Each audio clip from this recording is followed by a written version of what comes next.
ज्यादा समझदार और बेवकूफ में कोई फर्क नहीं होता, ये कभी किसी की भी नहीं सुनते।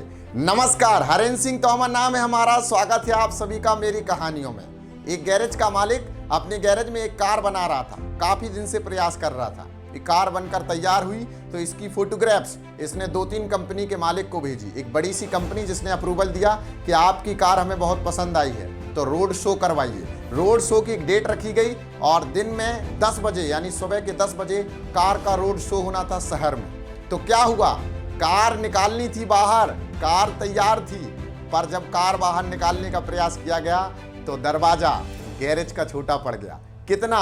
4 इंच छोटा पड़ गया। कार बड़ी पड़ गई तो कार के मालिक यानी गैरेज के ओनर को गुस्सा आ गया। उसने सोचा कि कार तोड़ दें या दरवाजा तोड़ दें, तो दिमाग तो इसी में लगाना चाहिए था कि कार तो तोड़ नहीं सकते थे, तो ऑप्शन निकला कि दरवाजा तोड़ देते हैं। तो कुछ मजदूरों को बुलवाया गया दरवाजा तोड़ने के लिए। जैसे ही मजदूर सोसाइटी के गेट के अंदर आ रहे थे, वहां पर खड़े सिक्योरिटी गार्ड ने उनसे पूछा कि आप कहाँ जा रहे हैं। उन्होंने जवाब दिया कि वो कार जो बनकर तैयार हो गई गैरेज में है, वो बाहर नहीं निकल पा रही क्योंकि दरवाजा छोटा पड़ गया है, इसीलिए हम लोग जा रहे हैं, दरवाजे को तोड़ देंगे। गार्ड मुस्कुराया और मालिक के पास गया।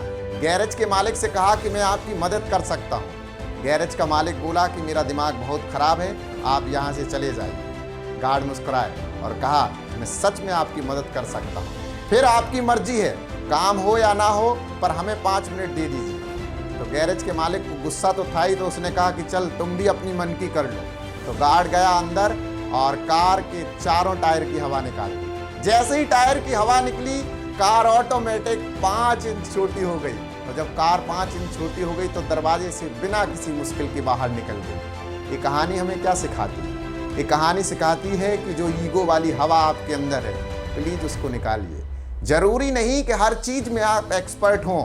जिस चीज में आप एक्सपर्ट हैं उसी में एक्सपर्ट बनने का और अच्छा प्रयास कीजिए। 10 जगह दिमाग मत लगाइए। आस पड़ोस में रह रहे लोगों की बातें जरूर सुनिए, करिए आपकी मन की, क्योंकि हमेशा दूसरों की बातें, दूसरों की कहानियां हमें प्रेरित करती हैं। और ये बात हमेशा याद रखिए, ज़्यादा समझदार बनने का प्रयास मत करिए, ज़्यादा सीखने का प्रयास करिए। और हमेशा याद रखिए, आदमी जितना हल्का, यानी जब हमने देखा होगा कि जब रॉकेट हो या हम कोई भी मिसाइल ऊपर की तरफ जाती है तो धीरे धीरे वो हल्की होती चली जाती है। इसीलिए आपको भी हल्का होना पड़ेगा भारी बनने के लिए। ये बात बहुत गंभीर है। अगर बनानी है तो आज से ही बना लीजिए अपने आप में, क्योंकि जब तक ईगो नाम की चीज़ आपके अंदर रहेगी, आपका इंटेंशन, कम्युनिकेशन और रिलेशन तीनों खराब होते रहेंगे। इसलिए ईगो को आज ही निकाल फेंकिए, ईगो वाली हवा को अभी निकाल दीजिए। आप सबसे बेहतरीन हैं, यकीन मानिए, क्योंकि मैं हमेशा कहता हूँ ना कि मन का विश्वास आपको सबसे बेहतर बनाता है। मन के हारे हार, मन के जीते जीत। आप सभी का हृदय से धन्यवाद। Thank you very much all of you.